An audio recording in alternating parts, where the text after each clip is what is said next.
Welcome everybody to the Rowan College of Burlington County, hereafter referred to by our acronym RCBC, and our Global Studies Lecture Series, a continuation of a series of conversations that started back in fall of 2020, about a year ago, in global health, environment, and security and key international issues affecting those. This is partially sponsored by the U.S. Department of Education's Undergraduate International Studies and Foreign Language Grant Program, that's UISFL, their Useful Grant Program, that we have a multi-year grant with them, with our partner institution, Rowan University. This event this evening is partially sponsored by as well Rowan University's Holly Bush Institute for Global Peace and Security. And the point of the grants and these initiatives are to build global and international studies designations and programs at Rowan College and Rowan University, and also courses in high-demand languages such as Arabic and Chinese, along with student activities reflecting these initiatives, such as the lecture series that we're a part of here this evening. This is also hosted by RCBC, a mid-sized 2- and 3-year college in Mount Laurel, New Jersey, serving the geographically largest county in the state with anywhere from 7,000 to 10,000 students each semester. RCBC has one of the most ethnically diverse student bodies in the state and larger mid-Atlantic region, with one of the lowest tuition costs as well. We offer a diverse array of degree and certificate programs across numerous academic and workforce-focused disciplines, including our forthcoming Global Studies degree designation. Many students stay for a third year in our innovative 3+1 programs, whereby students can earn a 4-year degree at highly reduced cost. And this is an appropriate host institution for such a series on international issues, as RCBC has one of the most diverse student bodies based on major demographic characteristics, such as ethnic background and country of origin of student. I'm your host for the event in this series. I'm Brandon Chapman, instructor and department chair of anthropology and sociology at the college, and also the project director for the previously mentioned grant at RCBC as well. The goal of the lecture series is a few different things: to bring to Rowan College campus and here our virtual WebEx campus top-level scholars, academics, researchers, and industry professionals at all levels of career, early, mid, and late career, that are experienced, knowledgeable experts in global health, environment, and security issues. And of course, to develop this knowledge and skill in our students at both Rowan University and RCBC, and to have a dynamic conversation about key global issues within these areas, to give our students such avenues to advance training in these topics, and to record and archive these events as resources for future courses of ours at the university and at the college. Look for more of these events in the future. I have been able to preview specific events with our previous in these series. Right now we are setting up, and I'm setting up our speaker list for spring 2022. That is still yet to be determined, but I'm working on a few folks right now. So there will at least be certainly one, almost certainly multiple events, as we've had in fall 21, in spring 22 in the Global Studies Lecture Series, and most likely also in summer of 22 as well. We've had a robust and quite thorough set of events this fall semester. We've had, of course, previously Steve Kotkin, also from Princeton. Just a month ago, we had our previous event on U.S. China relations back a couple months ago in September, and also on global environment. And this evening, this should also be a very excellent complement to the major theme that a lot of our previous events have been focused on, which is U.S. China relations. It was actually a year ago, 1 year and 1 day ago exactly, that this series started, and we had as a guest some of you that have attended multiple of these events. We had Avery Goldstein from University of Pennsylvania as a guest, and he also talked about the more recent versions of U.S.-China relations and some of the policy responses to that. And again, back in September, just a couple months ago, some of you attended our colloquium where we had Alice Baugh, Hunbin Chu, and Jean Hong from some of the surrounding universities in the area, talking about the Southeast Asian nations and their interactions and negotiations and their with China, and trying to prevent further provocation and conflict and those sorts of issues. So I imagine this evening this will be an excellent complement to this larger theme of U.S.-China relations that we've been talking about a lot in this series. So this evening we have the pleasure of welcoming Dr. Aaron Friedberg, who has a long resume. I will try to hit the highlights, the major highlights here in the introduction. He is, of course, professor of politics and international affairs at Princeton University, just up the road from us, where he's been teaching for multiple decades since the late 1980s. He holds numerous senior fellowships and co-directorships. Some of those include currently being the co-director of Princeton School of Public and International Affairs Center for International Security Studies. And he's also a non-resident senior fellow at the German Marshall Fund of the United States and a senior advisor to the National Bureau of Asian Research. He has numerous publications over his multiple decade career, and more recently within the past decade, especially a focus on China with some of his major recent books, including A Contest for Supremacy, China, America, and the Struggle for Mastery in Asia, and also recent publications around the debate over U.S. military strategy in Asia as well. He has numerous articles and pieces over his career published in more popular outlets like the Wall Street Journal, the New York Times, the Washington Post, the Los Angeles Times Commentary, Foreign Affairs, and so on, across numerous major newspaper and policy outlets. And in the early and mid-2000s, he was served as deputy assistant for national security affairs in the office of Vice President Dick Cheney. Before we begin here, just a note on the format and agenda for the event. As usual, for those of you attending, having attended previous events as well, you'll know I'll be giving it over to our guest speaker here, Dr. Friedberg, and he will be giving his talk, of course, and presentation. And then we will then take questions afterwards. I'll help in this particular event moderate those questions to our guest, and we should have some good interaction with that. I also have some of my own questions prepared if we need to expand those any. And just a reminder, we've all been in those meetings where people can unintentionally get off mute sometimes. I do have the ability to mute anyone that is unintentionally making any sound. So just a reminder on that. It looks like we're good with that. We have not had any logistical issues, I think, in our prior events in this series. So with that, and with this talk titled The Past, Present, and Future of the U.S. China Rivalry, let's welcome Aaron Friedberg to Rowan College. Thank you very much, Dr. Chapman. I really appreciate the invitation. It's a pleasure for me to be here. And thanks to all of you who are online. I'm going to use slides, which I hope you will now be able to see.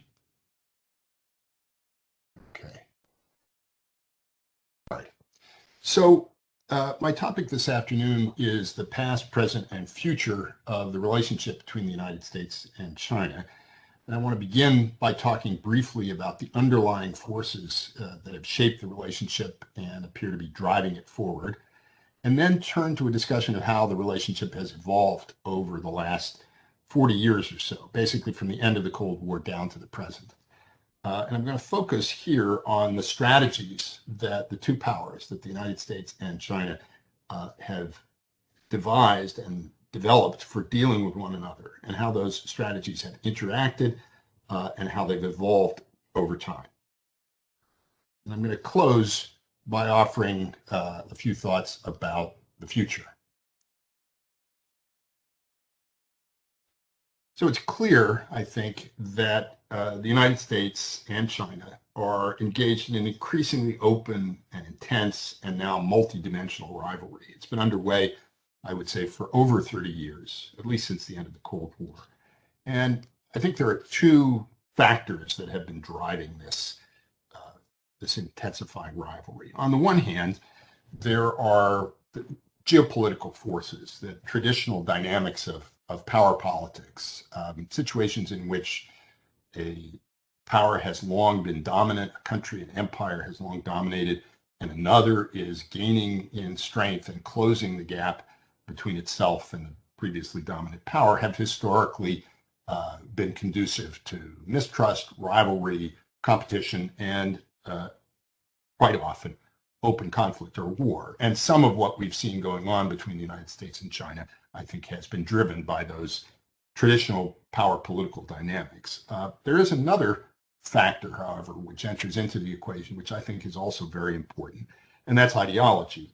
The leaders of China, the leaders of the Chinese Communist Party, have always seen the relationship with the United States and the rivalry with the United States in ideological terms. They regard the United States, and more broadly the liberal democratic West, as hostile fundamentally to their form of government, as intent on transforming it if they can. And I think increasingly in the United States now and in other democratic countries as well, leaders and publics are also beginning to view the relationship with China in ideological terms, to see China as being ruled by a regime that's rooted in principles that are inimical to those of liberal democratic societies. So how exactly did we get where we are today? If I had to sum it up, I'd say that starting at the beginning of this, so I'm taking the end of the Cold War, so the late 80s, early 90s as the starting point. Since then, each side has had its own strategy. I would say up to this point at least, China's strategy has worked better than the strategy that the United States had been pursuing. And now, especially in the last 5 or 10 years, the United States and, again, the other democratic countries are scrambling to adjust and trying to figure out what exactly they should do. The previous strategy that they were pursuing has pretty obviously failed, and it's not yet clear what the alternative to it is going to be.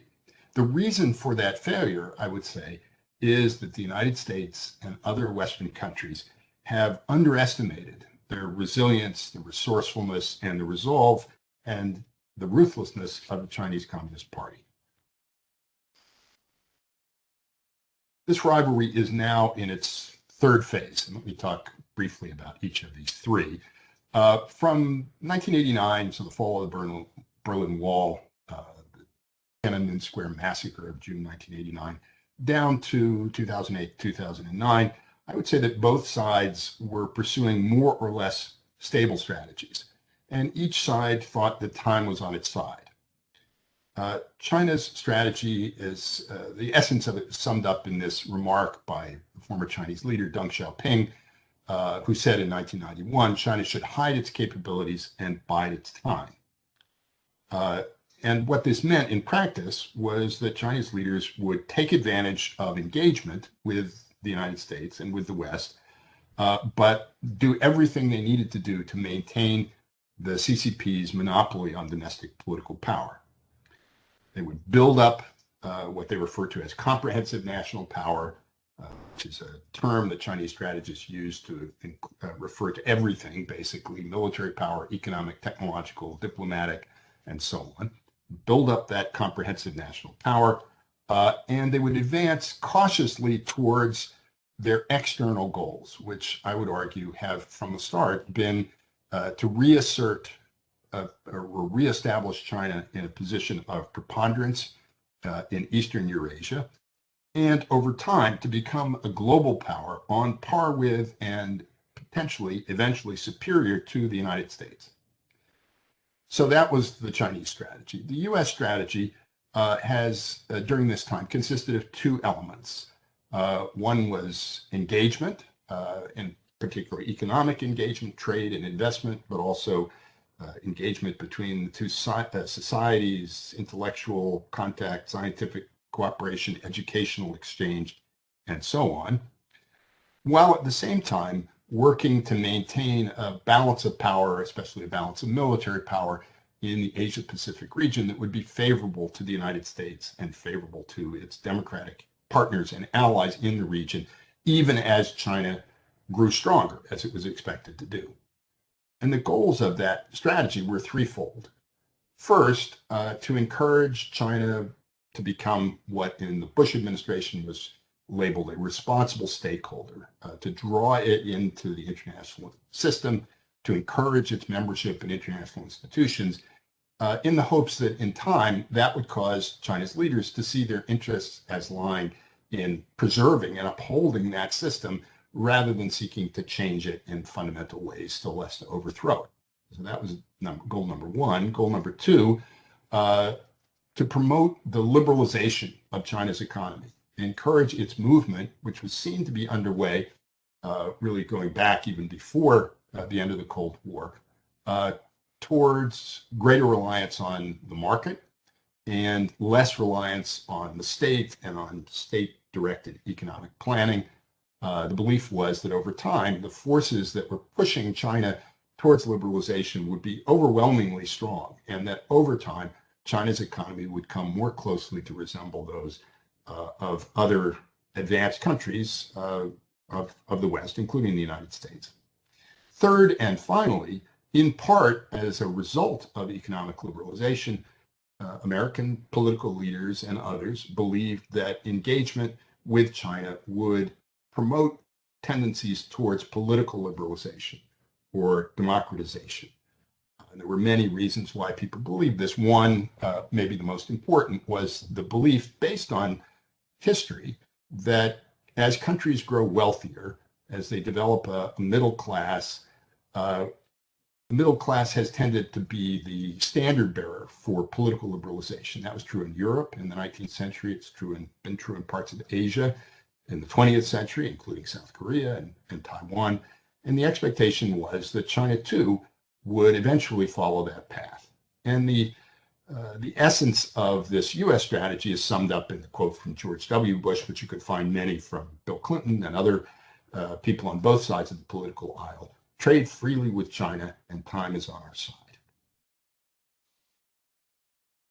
The second phase of the relationship, an increasing rivalry between the United States and China, is marked by an increase in China's assertiveness or aggressiveness, and at least for a time, a fairly muted and limited American response. And this shift in Chinese behavior is associated with, I think, in part caused by two critical events. The first being the global financial crisis of 2008, 2009, and then the emergence of Xi Jinping at the end of 2012 and the beginning of 2013 as China's preponderant leader. I would say during these years, China's goals have remained the same, but over time, it's been pushing harder and more openly in order to achieve them. Now, the question of why exactly China moved away from the hide and buy strategy towards something that's more assertive or aggressive is a puzzle. It seems that it may have been premature and could, in the long run, prove to be counterproductive, although we don't know yet that this is how things are going to turn out. And the change, I think, has been driven by a mix of ambition and insecurity. China's leaders and Chinese strategists who are part of the Chinese system are constantly assessing and reassessing trends in the international system and what we might describe as the balance of power. And they became increasingly confident that, fueled by its rapid economic growth, especially after its entry into the World Trade Organization in 2001, China was set to emerge more fully as a power on par with the United States, but that especially after the financial crisis, U.S. And broadly Western power had entered into a period of accelerating relative decline. And that was encouraged in part by the U.S. entanglement in and preoccupation with Iraq and Afghanistan. After the September 11th terrorist attacks on the United States, Chinese strategists proclaimed what they described as a 20-year period of opportunity. They believed that the U.S. would be preoccupied during the coming decades with terrorism, with the Middle East, with insurgencies that emerged pretty quickly in Iraq and Afghanistan, and that this would deflect its attention away from China, giving it the opportunity to advance and to further develop its comprehensive national power. And that sense of optimism was fueled by the global financial crisis, in part because the crisis seemed to raise questions not only about the future growth trajectory of the United States and the West, but also about the supposed superiority of the U.S. and Western model of liberal democratic capitalism. So there's optimism, but at the same time, an underlying anxiety, which I think is always present in the minds of Chinese leaders about social stability, about their grip on political power. In certain respects, the global financial crisis intensified their anxiety. It made them worry about whether they would be able to sustain growth themselves, whether they would face greater challenges to maintaining their political control. And there was also, from the beginning, a belief that eventually the United States and the West would begin to push back against China's growing power and increasing assertiveness. A belief or an understanding that eventually the 20-year period of strategic opportunity would come to an end. I think there's a certain sense of urgency in the thinking of China's leaders, as well as a sense of confidence. And all of this is manifest in shifts in China's behavior that became evident first around 2010 in its relations with its immediate neighbors in a series of maritime disputes, so control of water, islands, airspace off China's coasts, that involved it in arguments and even some small confrontations with Japan, the Philippines, and Vietnam. The U.S. response to all of this during these years was, I would say, fairly limited. Starting in 2011, the Obama administration began to talk about a pivot, a turn in attention away from the Middle East, away from the problems that had preoccupied U.S. leaders during the previous decade, towards a focus on Asia, and although they didn't always spell it out in quite so many words, a focus on maintaining a favorable balance of power as China grew stronger and became more assertive. So the means that the U.S. began to use involved a shift in the blend of the elements of engagement and balancing. More balancing, but at least during the Obama years, there wasn't any serious attempt to constrict or change economic relations and engagement more generally with China. That brings us to this third phase, which I'm going to break into two parts. First, briefly talk about the Trump administration. So from 2016 to 2020, and a word or two about the Biden administration, which is now just under a year old. I would make the point, as I'll describe in a minute, that there are more similarities than differences between the two so far. The Trump administration's policies were, I would say, a belated reaction, and maybe in some respects an overreaction, to the recognition that the engagement portion of U.S. strategy had failed to achieve its objectives. China was obviously wealthier and stronger than it had been 20 or 30 years before. That had been expected. But it was also, I think, increasingly apparent that far from liberalizing either politically or economically, China had become more repressive and more militantly nationalistic at home. Instead of abandoning its mercantilist, statist economic policies, it really doubled down on those policies under Xi Jinping. And instead of becoming a satisfied, responsible stakeholder, a sort of supporter of the global status quo, it has become more aggressive and more open about its desire to change at least some aspects of the existing international system. What the Trump administration did, going back to my two-part description of U.S. strategy as consisting of balancing on the one hand and engagement on the other, what the Trump administration did was in part much like what the Obama administration had been starting to do. This is on the balancing side of the equation. Increase U.S. military power in the Western Pacific, increase cooperation with U.S. allies and other countries that shared a concern over the implications for their own security and independence of the growth of Chinese power. And this was encapsulated in documents that the Trump administration produced that described U.S. military and overall national strategy, which had a notable departure in terminology from the similar documents prepared by Trump's predecessors, in that it explicitly identified China and also Russia as great power competitors of the United States. And the Trump administration's documents also said explicitly that the previous strategy, and particularly the engagement part of U.S. strategy, had failed. So on the military side and on the diplomatic side, much like the Obama administration, the Trump administration worked to enhance cooperation with countries throughout what it now described as the Indo-Pacific region. So extending not just from the Western Pacific, but all the way into the Indian Ocean. And the bumper sticker, the slogan of Trump's diplomatic portion of Trump's balancing strategy was, we want to create and sustain a so-called free and open Indo-Pacific. So that part of the strategy really wasn't that much different than what had come before. Maybe it was a bit more so, but it was pointed in the same direction as Obama had started to move.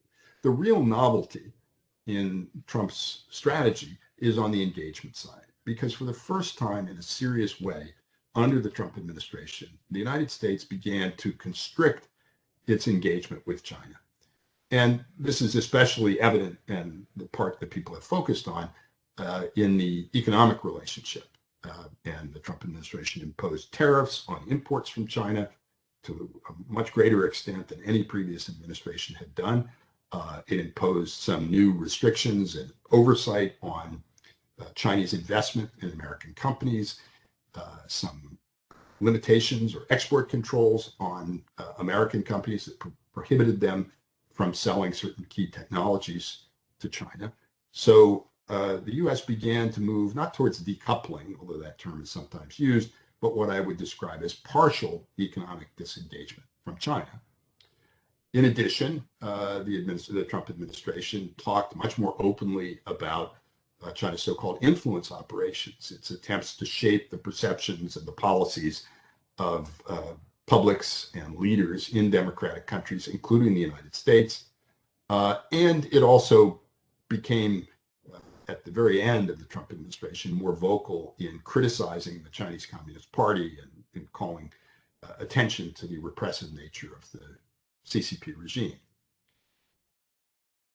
What was the objective of these changes? I think that's perhaps not as clear. On the one hand, the administration, I think, saw itself as pushing back belatedly against Chinese assertiveness and doing more to defend U.S. interests and to defend American society and the U.S. economy from penetration and exploitation by China. Also to impose costs on the Chinese government to punish it for things that it had been doing for a long time, especially in the economic domain, in the hopes that this might induce it to change direction. On the question of whether U.S. policy aimed to transform the character of the CCP regime, the Trump administration, at least publicly, denied that that was its goal and said, it's not up to us. It's up to the Chinese people ultimately to choose how their system will be organized. But I think an undercurrent here was a belief on the part of some people in the administration that unless and until China underwent some very fundamental changes, and in particular, unless and until the CCP was forced to abandon its monopoly on domestic power, U.S. and Western countries would continue to have problems with it and to be threatened by it. The Chinese response to this is interesting and noteworthy. I think CCP leaders were not shocked by the U.S. pushback. They may have been a little surprised by Trump's mannerisms and by the particular way in which he proceeded, but I think they were expecting and had been expecting a U.S. pushback, perhaps stronger than the one that they had experienced since the announcement of the pivot by President Obama. CCP leaders don't tend to focus as much, perhaps, as we do on the particular personalities and proclivities of individual politicians. They think of themselves as analyzing sort of deep underlying forces, and they believe that competition and intensifying rivalry with the United States is baked in, it's inevitable, and that they had no choice but to press on. As a result, I don't think we saw in the Trump administration, I don't really think we're seeing now any fundamental shift in Xi Jinping's strategy, maybe an intensification of it, but not a fundamental change. Continued rapid military buildup, an accelerated push for economic self-reliance, an attempt now to challenge the United States not only in the Western Pacific, but in the global South, to establish China as a leader of the global South, to the extent possible, to intimidate and co-opt and to divide the Western countries, and in particular to isolate the United States from its allies in Asia and in Europe, if possible. In the last year, since the arrival of the Biden administration, as I said a minute ago, I think what's most striking is how similar the policies have been, and how little change there has been, at least so far, in really the basic elements of the U.S. strategy. The Biden administration, like the Trump administration, has stepped up balancing, or it says that it wants to, and cooperating with allies, strengthening U.S. military capabilities, and so on. Also, and this is perhaps more surprising, it's continued with the Trump administration policies that have constricted engagement, and especially economic engagement, with China. The tariffs that the Trump administration imposed, as I said, were unprecedented, but for a variety of reasons, which perhaps we can discuss, the Biden administration thus far has not lifted them. Export controls that Trump imposed remain in place. Restrictions on foreign direct investment that were imposed are also still in place. There are some areas of difference, although they've been more, let's say, rhetorical is maybe underselling them a little bit, but there are differences of emphasis, perhaps, more than fundamental differences. So Biden administration came in saying, Trump was too dismissive of U.S. allies. We're going to cooperate more closely with our allies and work with them to deal more effectively with China. The Biden administration also believed that the Trump administration was too dismissive of the whole issue of human rights and was not successful in raising those kinds of questions, perhaps because President Trump himself didn't seem very interested in talking about liberal democracy and democratic values and so on, which was something that made him different from all of his predecessors in the post-World War II period. The other area in which Biden is different, or at least has indicated a desire to be different, is that he has placed more emphasis on and expressed more hope about the possibility of achieving some kinds of cooperation with China. The Trump administration was pretty dismissive of cooperation and didn't expend a lot of energy in pursuing it. The Biden administration, to the contrary, has emphasized its desire to cooperate with China on a variety of issues, including most notably climate change. And this week, there's been some indication of movement in that direction. The Biden administration also, like the Trump administration, has not really specified what its end goal is. What is the purpose of what we're doing now? Is it ultimately to produce these desired changes in the character of China's domestic system? Or is it something else? And if so, what?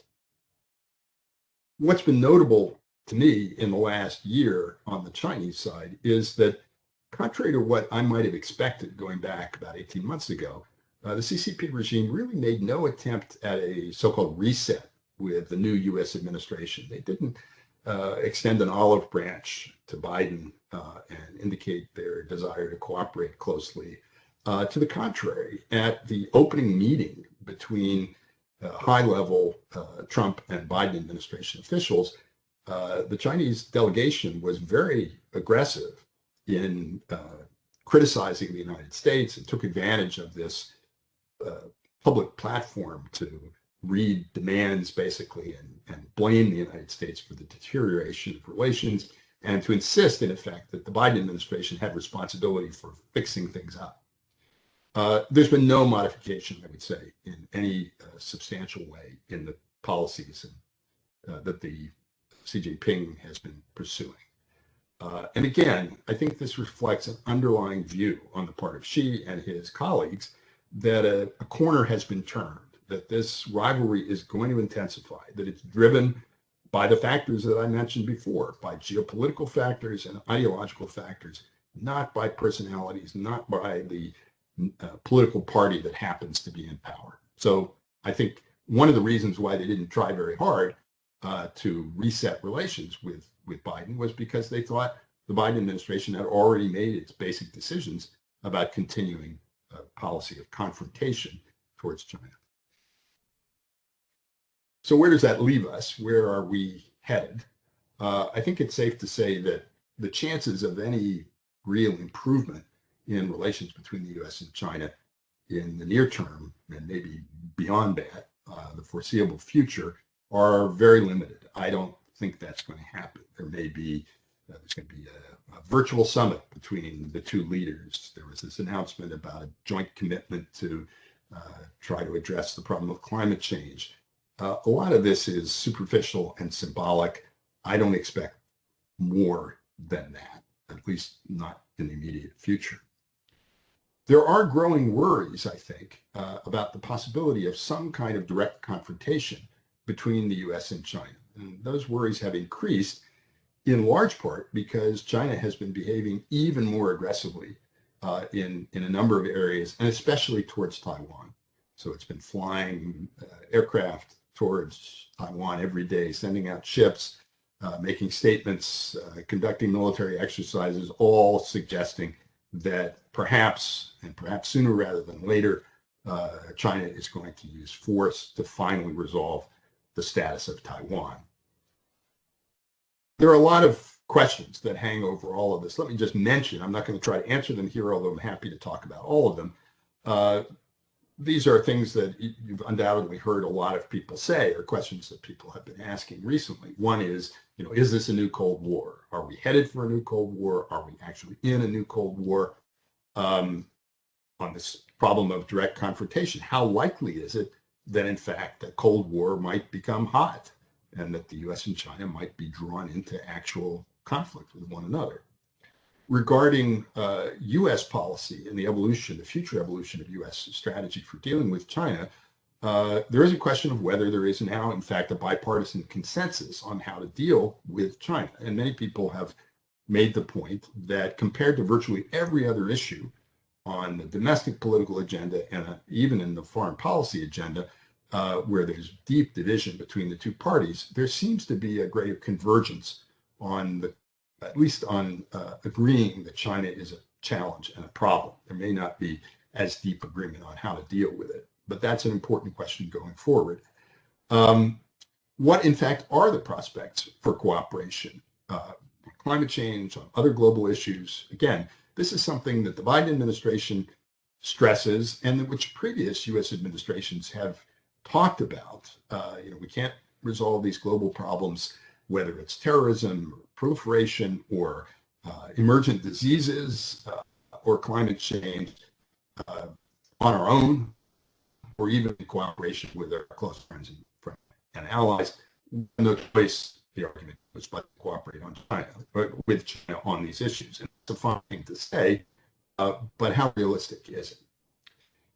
Finally, there is a question that a number of people have raised, and I think is getting some attention in the last few months, and that is sort of skepticism about China's prospects for future sustained economic growth. For a long time, everybody assumed that the curve only went up, that China was going to continue to grow at a rapid pace, even if it slowed down some, it was going to continue to perform very well, and so it would get richer and stronger pretty steadily as time went on. Well, for a variety of reasons, a number of people have raised the question of what we've asked, what they refer to as peak China. Is China now, in fact, perhaps for its relative decline? Not that it's not growing, but the United States, and even more so, the grouping of democratic countries, which is becoming increasingly cohesive, may in fact be growing more rapidly and acting in ways that will now constrain China's ability to achieve its objectives going forward. I'm a bit skeptical of that, although I think there are some reasons, some arguments that could support it. But it's an important question, and it's part of what's going to factor into an effort ongoing to devise a longer-term strategy for dealing with China, because I don't think this issue is going away anytime soon. So with that, let me stop. I'm going to try to stop sharing. I have succeeded in doing that, and prepare to answer your questions. Thanks for your attention. All right, Dr. Friedberg, thank you for the presentation there. Wonderful and thorough review of these four eras, if you will, up to the present day, and the various grand strategies of the United States and China in each of these time periods. We will welcome, of course, questions from our audience here. If you want to type those in the message board as we get started with this, and you can type those in, and I'll be able to see them and moderate them to Dr. Friedberg here. As that begins, Perhaps I can sort of introduce the first question to you as we start to get some questions in the message board. So going off of the what sort of originated more in the Trump administration that you were talking about, the pushback and that sort of strategy, the tools in our policy toolkit essentially to try to get China to do more of what we want. In relation to two things, tariffs and sanctions. Um, it seems one of the first things that a lot of policymakers go to initially in any type of situation like this are just generally our sanctions. It seems like we like sanctions very much, or it's one of the first things that is gone to. Um, do we know if these are? Is there a way to know that these are effective strategies? Obviously, I mean, maybe that is not knowable at this point with China, but maybe speaking to China and even more broadly. Um, Tariffs, of course, are have been expanded as we talked about, as you talked about under the Trump administration, and in some ways surprisingly continued quite robustly in the Biden administration. Not a lot of folks certainly predicted that. So, could you speak to those two items? And again, is there a way to evaluate the effectiveness of these things? And I ask about the tariffs too because I think there was recent data put out. I think Americans have paid, if I remember correctly, Americans have paid more in tariffs this past year than any previous recent year. Now we've bought a lot more stuff too because we've been sitting at home during the pandemic, but there is at least some slight to moderate cost to American consumers with tariffs. So how can we evaluate these, and is something like tariffs worth it, or do you see it as worth it, given that there is going to be some effect, at least some slight, maybe moderate effect on prices that people in the United States and elsewhere pay? Well, those are great questions without easy answers. On the sanctions side, you're right. The United States has been, some people argue the U.S. has become addicted to sanctions. We sort of reach for it as a preferred tool for dealing with regimes that we don't like rather than, going to war. What's the alternative? And there are reasons why we've been able to do that. And sometimes sanctions have been effective. One reason why targeted financial sanctions in particular have had some impact on, for example, the Russian leadership and on the Iranian government is that the U.S. really dominates the global financial system, and we can prevent other countries from using dollars and using our banking system through which all of that has to flow. So it really can impose costs on people. I think the way the U.S. has been using sanctions with regard to China is more.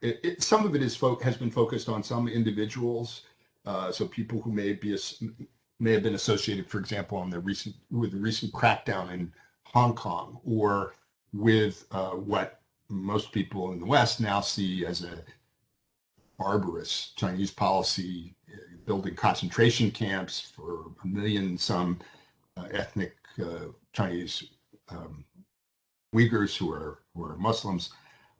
So some of the people who are involved in that, and maybe more important, some of the companies that are allegedly involved, for example, in building the surveillance equipment that is used in those places, have been put on sanction lists by the United States, and that does have some impact.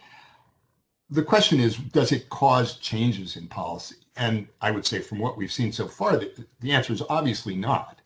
The Chinese government didn't turn around and say, we were wrong about Hong Kong.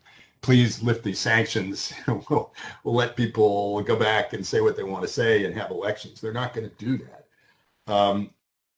I think the sanctions serve a symbolic purpose in that regard, an indication of our displeasure and our willingness to do something, at least, to try to respond. The question is really, might they have more of an impact in the future? So leaders may not be prepared to turn on a dime and undo what they've done. There are lots of reasons why it's hard, even in non-democratic countries, for leaders to do that. But if they know that they're going to be punished in some way in the future, they may be somewhat more cautious in what they do. There may be a deeper purpose even than that. If you look at some of these sanctions, and this applies to the tariffs, so I want to come to that in just a second, and that is, rather than being aimed at inducing a change in behavior in China, the sanctions and the tariffs too could be seen as part of an effort to, as I said, partially disengage the United States from China. And there were some kinds of sanctions that were discussed with regard to Hong Kong, which were not in fact imposed, but could be in the future, or could be if, for example, China were to use force against Taiwan, that would really have wide-ranging effects. And they would, in essence, be financial sanctions on Chinese financial entities that would have a huge impact on China's ability to trade and exchange with the rest of the world. Now, those would have ripple effects, and they would cause damage here, there, and everywhere, including here. But they would be quite powerful. That would be a big step forward. But in many ways, I think we're moving towards putting distance between ourselves and China in the economic domain. So on the tariff side, the public justification that the administration gave for imposing tariffs was that China was engaged in unfair trading practices that disadvantaged American companies and American workers, and that under U.S. law, the U.S. government was entitled to impose sanctions as part of an effort essentially to coerce China into changing its policies. So the stated objective was get China to change, get it to move, in fact, towards liberalization. So in a way, what Trump was trying to do was to achieve the same goals as his predecessors, except instead of going to the World Trade Organization or having summits where U.S. leaders talked with their Chinese counterparts, he was going to use this much more sort of forceful unilateral measure. Trump, because of his own kind of peculiar views about international trade, also had as an objective reducing the size of the bilateral U.S. trade deficit with China. So part of what he wanted was a deal under which the Chinese would agree to buy more American products, would supposedly reduce some barriers to entry into their markets, and sort of got that with the so-called Phase 1 agreement. But really, the tariffs, as big as they were, didn't have a major impact on Chinese policy. They did have an impact on China's economy, although economists argue about how big that was. The United States is China's single biggest customer, and U.S. China trade has been constricted as a result, in part, of the tariffs. It's also got something to do with the pandemic. So they didn't cause China to change, but they may have had a deeper purpose. And I think some people in the Trump administration had this in mind, even if that was not the stated objective of the U.S. government. And that is, if China won't change, if we can't coerce it or persuade it to change, we can still, or we need to still take steps that would defend U.S. producers from unfair practices that allow China to flood our markets with less expensive goods. That's one possible argument. Another, somewhat more subtle, is by imposing tariffs on China's exports to the United States, it may be possible to encourage some companies to move their production facilities out of China to other places where exports will not be subject to those kinds of tariffs. And there may be a variety of reasons, strategic and economic reasons, why that would be desirable. Here too, and maybe in more obvious ways, I think the question is, in the longer term, what is going to be the impact of these measures on the overall relationship? I think if they remain in place, they're going to constrict the relationship, the economic relationship.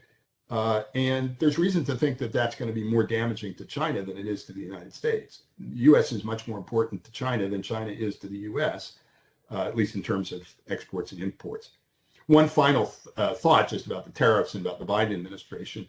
Of course, there's economic calculation and strategic calculation and so on, but there are also political calculations. I think the Biden administration, although some people in the administration, I think, would be happy to see these tariffs lifted or reduced, partly because they do impose real costs on American consumers. And by the way, also on American manufacturers who are getting so-called intermediate goods to put into things that are manufactured here. And because China has imposed retaliatory tariffs on American exporters, particularly farmers. So there are real costs. But I think the administration doesn't want to be accused of being weak on China. And I think they feel that if they were to lift tariffs in some major public way, they'd be attacked by Republicans in Congress for being weak. So what they've sort of said they're going to do instead is to begin to implement a practice which is used in other instances, under which individual companies can go and appeal to a sort of objective board. I don't know exactly how it's handled, but make an appeal to have the tariffs that affect them directly lifted. And I think if they do that, what we're going to see is kind of a Swiss cheese effect where tariffs will be lifted here, there, and everywhere, and will go down across the board, even though the administration won't say that's what they're doing. It could, the Swiss cheese can get messy. Cronyism, other thing, you know, that's when you put in all those sorts of exceptions, and we obviously know that. So it's you know, a couple things from your answer. It seems there's obviously a lot of economic costs and benefits analysis to do with, especially if we get even more serious, so to speak, about tariffs and sanctions as well going forward. As your analysis here, I think, is, you know, that's certainly a plausible scenario. And then, you know, and again, just the perception of being weak given the previous administration's, you know, shift on these things, as you outlined. You know, so these are, you know, sort of things to think of, and certainly our students to think about as we think about the tools in the toolkit.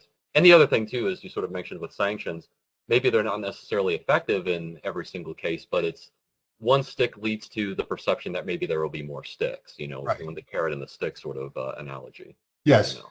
And could I just add on that, Sure. there may be other kinds of sort of informal, almost private sanctions that have an even bigger effect. So when some companies that had used cotton that's manufactured in Xinjiang, some of it allegedly using slave labor effectively, said that they weren't going to source their products from Xinjiang, they did that because there were protests, there were people in Western companies who you know, they may have appealed to the shareholders. So there may be things that private individuals or civil society can do that have the effect of a sanction, but may actually be more potent than the kinds of sanctions that governments are likely to impose. Aaron, do you have time for maybe one or two more questions quickly? Absolutely, I know sure. we're getting into our later time here.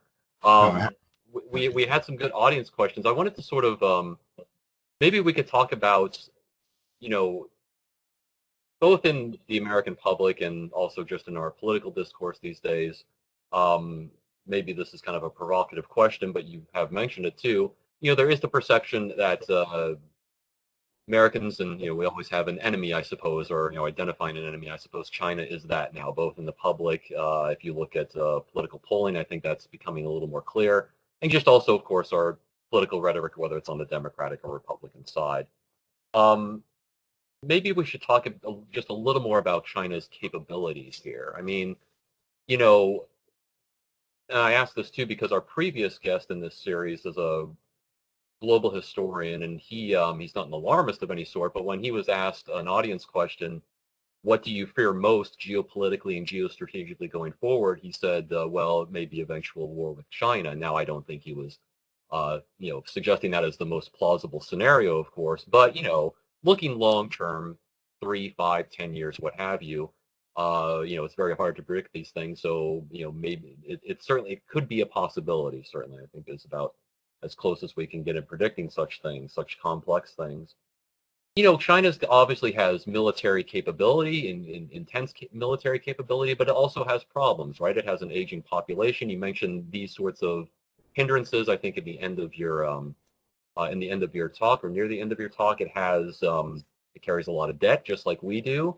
So it does have potential economic stumblers going forward. And so how does that affect their capabilities here, I guess, and their confidence in being upping the provocation, I guess, as we go forward the next few years or in the coming decade? I know that's maybe a complex question, but maybe the best we can address that if it's something you can. Okay, another great question. So capabilities and problems. I guess the thing I would say at the outset, and it's something people tend to forget in retrospect, but although in certain respects we exaggerated the Soviet Union's strengths, it was extremely powerful militarily and very threatening right down to the end of the Cold War. It turned out that it also had deep problems that undermined its strength and led to its eventual collapse. So big powers can have, and often, maybe always, have some mix of strengths and weaknesses. And there's a tendency always to focus on one or the other, either to say these guys are 10 feet tall, or to say, they've got nothing but problems, we're exaggerating the threat. Unfortunately, both things can go together. I guess the other thing I would say is, and a concern which I think is a serious one, authoritarian regimes, particularly, that have internal problems, may be especially inclined to pursue aggressive external policies as ways of mobilizing their populations, directing their frustrations and energies outwards at foreign enemies, and justifying or creating a justification for the harsh policies that they pursue domestically. I think that's what's been happening in China over the last, arguably the last 30 years, but especially in the last 10 years or so. China wasn't being threatened by anyone in the early 2000s, even back to the 1990s.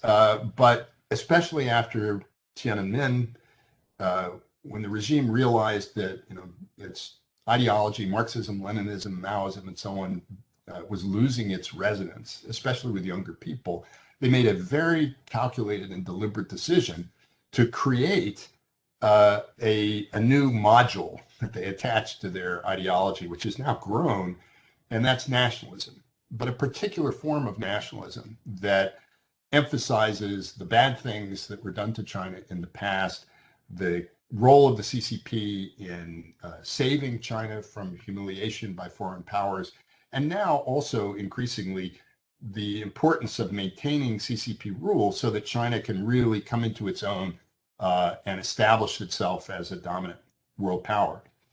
And what we see happening just in the last couple of years under Xi Jinping is an intensification of external aggression, internal repression, and the use of nationalism, kind of hyper-nationalism, and increasing control of the economy and its society. I think all of those things fit together, and that combination is quite worrisome.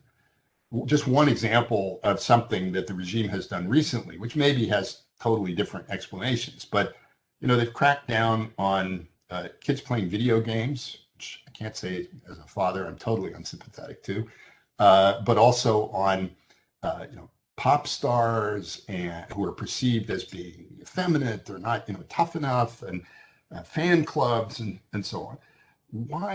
Why do that? I think part of the explanation is that the people who are running the country think that they're preparing themselves for a possible eventual showdown with the West and with the United States. And they want to make their economy more independent and self-reliant. They want to make their military stronger. They want their population to be tough and ready for conflict. Doesn't mean that they're going out looking for it. But I think all of those things are part of a program that's designed to achieve what I identified before as the top priority of the CCP, which is to maintain its monopoly on political power. And that's kind of a dangerous beast, especially when it's a country that has large and growing capabilities. So a mix of strength and weakness is a volatile combination, I'm afraid. Yeah, and even going back to a previous point that you made sort of in the middle of your comments, I research ethnographic research in Russia and former Soviet Union, and in very general way, the nationalism you see in China has elements of what has been sort of Putin's nationalism, this sort of emphasis on we've been wronged in the past few decades. We got to promote masculinity to try to now. Obviously, Russia would not be going to war with maybe necessarily its neighbors are obviously the United States. They're obviously different than China, but it does have that sort of those nationalistic elements to it, and perhaps some of that was taken from the sort of Putin model. It's and I think about the U.S. responses to something like an eventual potential provocation with Taiwan, for example. Certainly, I know the Taiwanese president has expressed this as a deeper concern, and just recently the reporting from there has shown that. It's a little bit troubling either way. I mean, obviously, if you get in a hot war, we don't have to talk about that. That's obviously a bad situation. But then also, what about a non-response from us? If there was an upper provocation, certainly with the political unpopularity in the population of interventions, within the past few years, I could certainly see a sort of almost non-response as well as a possible scenario. Then what have you got? You've got China possibly doing these sorts of things in Taiwan, and then us not responding much at all in any serious way, and that becomes a major problem on the flip side, I suppose. If maybe just a couple more minutes, could I start maybe just to put a nice capstone on this, just for our students and just more generally, I think how we should generally think about China and the U.S. going forward. I mean, if you had 30 seconds, a minute, 2 minutes, something like that, to sort of summarize maybe, and this can go to your prior comments, of course, too, how we should think about this relationship going forward. I know you've said, in many details, in many domains, about how we should think about it. But if there's sort of a summary that you could sort of put on this about how the American public and fellow scholars as well should consider this relationship now that it has become more a little more conflictual, if you will, over the past few years. How would you? I mean, we've looked at them previously as a friend. Now we see them as a rival. Now we possibly see them as just the sort of public perception as an enemy. Where in this space should we, or a combination of that, should we view China going forward? Maybe we can end with that. All right. The 30-second answer to that. Not assuming it doesn't have to be all of it. Take as much time as you want, of course. Okay. I know we have some time left, so just saying sort of a summary. Okay. I guess the first thing I would say is it's important to recognize that these problems are real. The friction and tension between China and the United States and China and the West is real. It's a result of these deep factors that I mentioned earlier. It is, in my view, not a result of mistakes or misguided policies or misunderstandings or miscommunication. It's not going to be fixed by any of those improvements in any of those regards. I would say further, it's not our fault. And I have to try to explain what I mean, but the United States and the West spent the better part of the last 30 years bending over backwards to try to incorporate China into the international system. Now, we benefited from that. American manufacturers got to use inexpensive labor. American consumers got cheap manufactured goods. It's not like, we were doing it out of the goodness of our hearts. But the goal was to promote China's development in the belief that that would produce these changes that would eliminate the deeper sources of contention. So we weren't trying to hold them down. We weren't trying to contain them or undermine them. We were trying to promote their development in the belief that that would lead to changes that we regarded as favorable. Now, as I said, from the perspective of the CCP, that's a nefarious conspiracy to undermine the CCP's dominance, which in a sense, I suppose it was. But we've gotten to the place where we are now as a result, in my view, of this increasingly aggressive Chinese behavior. So I think those are important things to understand. And I do feel that we have to respond to that. I guess one other thing I would say about understanding China, and I just finished a book that's going to be published in the spring called Getting China Wrong. And I'd argue the way we got China wrong was by misunderstanding or overlooking the character of its domestic political regime. Now, not everybody agrees with this by any means, but in my view, deepest source of our problems is the nature of this Leninist authoritarian political regime, which sees itself at war, basically, with the liberal democratic world. That's the root of the problem. And we have to acknowledge that, as unpleasant as it is. We're not going to get them to change by being nice. I'm not even sure we can get them to change by being not nice, at least not anytime soon. So we have to defend ourselves. We have to defend our interests. We have to defend our values, because that's maybe the thing to end on. It's not, again, this is not a purely American thing. The European Union, which is hardly a warlike organization, 2 years ago issued a report on China and the EU's relationship with China, which described China as a systemic rival, meaning that it is a rival of the democratic world in every sense: economic, technology, military, but also in terms of values. China's leaders say that the whole idea of universal values, which rooted in the sanctity of the individual, the importance of individual freedom and liberty, human rights, this is not, they say, something that's universal. They refer to those as so-called universal values, Western or American values that don't apply to China and don't apply, they say, to parts of the developing world. And therefore, we should stop talking about it. We should stop criticizing people who don't act as if they believe in that, and let them do what they're going to do. So I think in the end, the question is, do we believe in those values? Do we believe that they're universal? And what are the implications of that? Because if we don't, maybe it doesn't matter. We can live comfortably in a world where an authoritarian China becomes more powerful and promotes authoritarian regimes in other parts of the world. Maybe it doesn't make any difference. I think that it does, or it should, and we have to recognize that. There's a reason why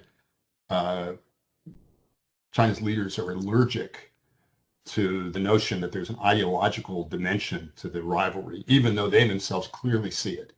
They don't want us to view it that way, because they know if we do, that's what gets at least the American people mobilized.